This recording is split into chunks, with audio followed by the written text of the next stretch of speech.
የተከበራችሁ የሀገራችን ህዝቦች የፊታችን እሁድ ሶስተኛው አገራዊና ክልላዊ ምርጫ ይካሄዳል።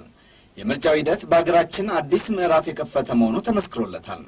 ኢህአዴግ ከወጣቱም ሆነ ከስርዓቱ ጋር ተደባልቆ መታየት የሌለበት የአደገኛ ቦዘኔነት ችግር የማህበረሰባችን እውነታ መሆኑን አጥብቆ ይገነዘባል። አደገኛ ቦዘኔነትን መቅረፍ የሚቻለው በዋነኛነት በልማት እንደሆነ አምነን ልማትን ለማፋጠን ተረባርበናል። በተለይ አነስተኛና ጥቃቅን የንግድና የምርት ተቋማት በማስፋፋት ልማትን ለማጎልበት ባደረግነው ጥረት በዚህ ጎራ ሊሰለፉ ይችሉ የነበሩ በርካታ ዜጎችን እድል አቃንተናል። በአገራችን ህግና ስርዓት እንዲከበር ባደረግነው ጥረትም ከአደገኛ ቦዘኔነት ጋር ተያይዞ በሁሉም ወገን ላይ ሊደርስ የሚችለውን ጉዳት ቀንሰናል። የአደገኛ ቦዘኔነት ችግር ሰለባ የሆኑ ወገኖች የትኛውንም የፖለቲካ ፓርቲ የመደገፍ ወይም የመቃወም ካርድ በእጃቸው ካለም የመምረጥ ወይም ያለመምረጥ ህገ መንግስታዊ መብት እንዳላቸውም ይቀበላል። ሆኖም የአደገኛ ቦዘኔነት ማህበራዊ ችግር ሰለባ የሆኑትን ወገኖች ችግሮች እውነታውን ሳይሸፋፍን ለመፍታት ይሞክራል እንጂ ተቃዋሚዎች እንደሚሉት ስርዓት እንጂ አደገኛ ቦዘኔ የሚባል ነገር የለም እያለ ወደ ጥፋት ሊሰማራ የሚችልን ኃይል በስሜት አያነሳሳም።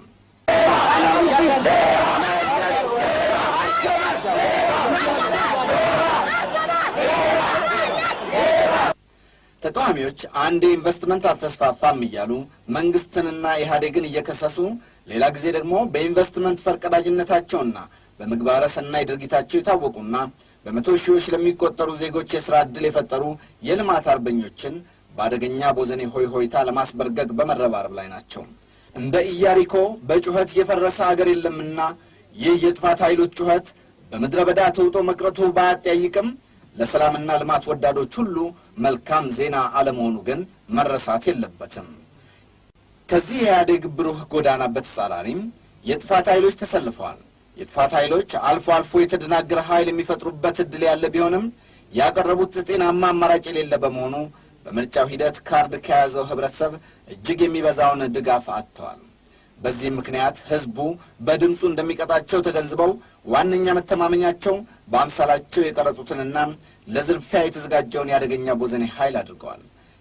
አምባገነኑ የኢህአዴግ መንግስት የዛሬ ሳምንት በትናንትናው ወደ ነበረበት ይመለሳል።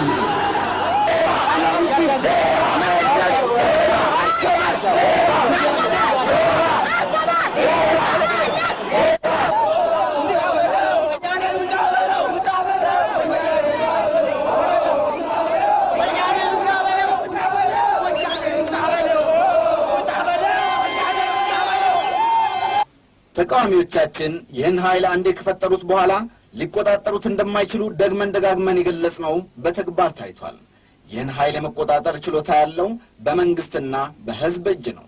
ተቃዋሚዎች ይህን ኃይል ለዝርፊያና ምርጫውን ለማወክ አዘጋጅተውታል። ሁሉም ተፎካካሪ ፓርቲዎች አለን የሚሉትን አማራጭ በነጻነትና በስፋት ለማቅረብ ችለዋል። ደጋፊዎቻቸውን ያላንዳች ገደብ ማንቀሳቀስ መራጩን ህዝብ ማግኘትና ማስተማር ከመቻላቸውም በላይ ህልውናቸው በሌለበት አካባቢ ሁሉ የሚያቀርቡት ፕሮግራም ይዘት የፈለገውን ቢሆን በመገናኛ ብዙሃን እንዲደመጡ ሰፊ ዕድል አግኝተዋል።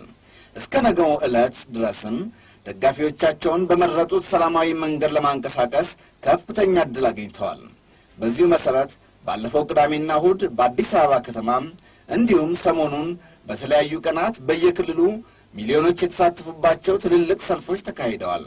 ኢህአዴግ መላ የአገራችን ህዝቦች የኢትዮጵያን የዴሞክራሲ ጉዞ ወደ አዲስ ምዕራፍ ያሸጋገረው የዘንድሮ ምርጫም እስከ መጨረሻው ሰላማዊና ዴሞክራሲያዊ ሆኖ እንዲጠናቀቅ የተቻላቸውን ሁሉ እንዲያደርጉ ጥሪውን ያቀርባል።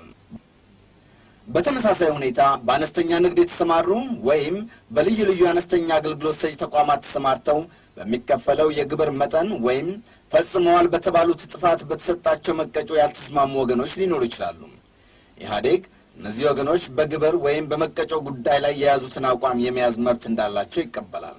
ነገር ግን የእነዚህን ወገኖች ድምፅ ለማግኘት ሲል ተቃዋሚዎች እንደሚያደርጉት ዛሬ ይህን ግብር ሰርዣለሁ፣ ነገ ደግሞ ይህን መቀጮ አንስቻለሁ ብሎ ባዶ ተስፋ ለመስጠት አይፈልግም።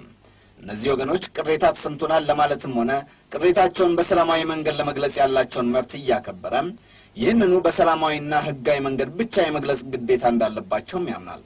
ከዚህ አልፎ ቅሬታ ስላለ ብቻ ሕግና ስርዓቱ በማይፈቅደው መንገድ ፍላጎትን ማራመድ ለህብረተሰባችን መረጋጋትና ለችግሮቻችን ዘላቂ መፍትሄ ማግኘት የማይበጅ እንደሆነ ለማሳወቅ ይወዳል። ኢህአዴግ የቀድሞ ስርዓት ወታደሮች የነበሩ ወገኖችን በከፍተኛ የኃላፊነት መንፈስ ወደ ሰላማዊ ህይወት ለመመለስ ከፍተኛ ጥረት ማድረጉና በዚህም እጅግ አብዛኛዎቹ ተጠቃሚ መሆን የቻሉበት ሁኔታ መፈጠሩ የማይካድ ነው። ከነዚህ ወገኖች መካከል በራሳቸውም ሆነ በሌሎች ችግሮች ምክንያት ያልተሳካላቸው ክፍሎች እንደሚኖሩ ይገነዘባል። እነዚህም ሆኑ ኢህአዴግ የቀድሞ ወታደሮችን በጅምላ እንደ ጥፋት ኃይል ተመለከተን የሚል መሰረት የሌለው ቅሬታ የያዙ ክፍሎች በትክክለኛም ይሁን በተሳሳተ ምክንያት ቅሬታ የመያዝ መብት እንዳላቸውና ይህንንም በህጋዊና ሰላማዊ መንገድ የመግለጽ መብታቸውን ይቀበላል። ነገር ግን የእነዚህን ወገኖች ድምፅ ለማግኘት ወይም አፋቸውን ለመዝጋት ሲል ያልሆነ ቃል ገብቶ ሊሸነግላቸው አንዳችም ፍላጎት የለውም። የምንገነባው ስርዓት የዴሞክራሲ ስርዓት በመሆኑ እስካሁን የተጠቀሙም ሆኑ ያልተጠቀሙ የቀድሞ ወታደሮች የተሻለ የመጠቀም ዕድል እየተፈጠረላቸው እንደሚሄድ የሚተማመን ቢሆንም ዛሬ ያሉብን የሚሏቸውን ችግሮች ባልባሌ መንገድ ፈታለሁ ብሎ ሊሸነግላቸው አይሻም። ይህ እንደተጠበቀ ሆኖ እነዚህም ወገኖች ቅሬታ ካላቸው ቅሬታቸውን በህጋዊና በሰላማዊ መንገድ ከመግለጽ ውጪ ሌላ መንገድ የለም ብሎ ያምናል። ኢህአዴግ ከሀገራችን ወጣት የህብረተሰብ ክፍል በዋነኛነት በትምህርት ጥያቄ ላይ የሚነሱ ጥያቄዎች እንዳሉ ይገነዘባል። ተማሪዎች በትምህርት ስርዓቱ ላይ ያልተስማሙበት ሀሳብ ሊኖራቸው የሚችልና ይህንኑም በሰላማዊ መንገድ የመግለጽ መብት እንዳላቸው የሚቀበል ቢሆንም የትምህርት ስርዓታችን ጠቃሚና ለሀገራችን ችግሮች ፍቱን እንደሆነ ደግሞ አሳምሮ ይገነዘባል። ኢህአዴግ በተለይ የሁለተኛ ደረጃ ተማሪዎች ዕድሜያቸው ለመምረጥ ያልደረሰ መሆኑን በመገንዘብ በዚህ ምርጫ ውስጥ በሰፊው ሊያነሳሳና ሊያንቀሳቅሳቸው አልሞከረም። በአንጻሩ ተቃዋሚዎች የምርጫ ህጉ ከሚፈቅደው ውጪ በሁለተኛ ደረጃ ትምህርት ቤቶች ተገቢ ያልሆነ ቅስቀሳ ለማካሄድ ተረባርበዋል።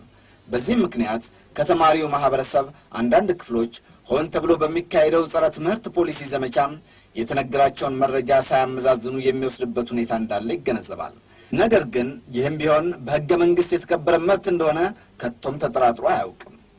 ሆኖም የትምህርት ስርዓቱ ችግር አለበት ብሎ የሚያምን የተማሪ ክፍል ካለ ይህን ሕጋዊና ሰላማዊ በሆነ መንገድ ብቻ ከመግለጽ ውጪ ሌላ መንገድ እንደሌለ መግባባት ላይ መድረስ እጅግ አስፈላጊ መሆኑን ልናሰምርበት እንወዳለን። የተከበራችሁ የአገራችን ሕዝቦች፣ የዘንድሮ ምርጫ ሁለት መሰረታዊ ልዩነት ያላቸውን ኃይሎች አፋጧል።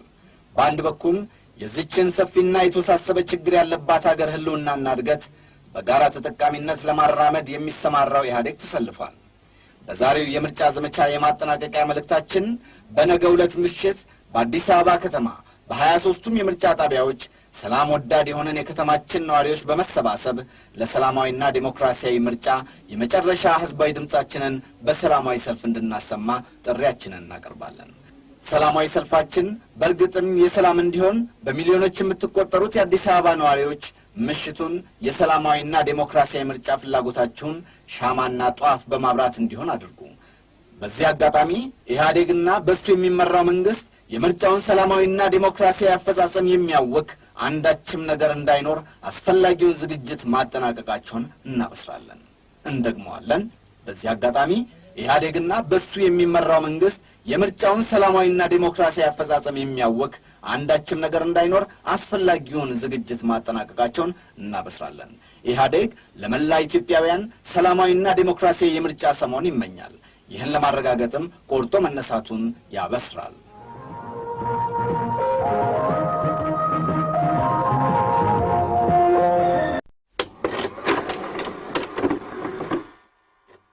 እንመርቃቸው ብለን ያዘልቃቸው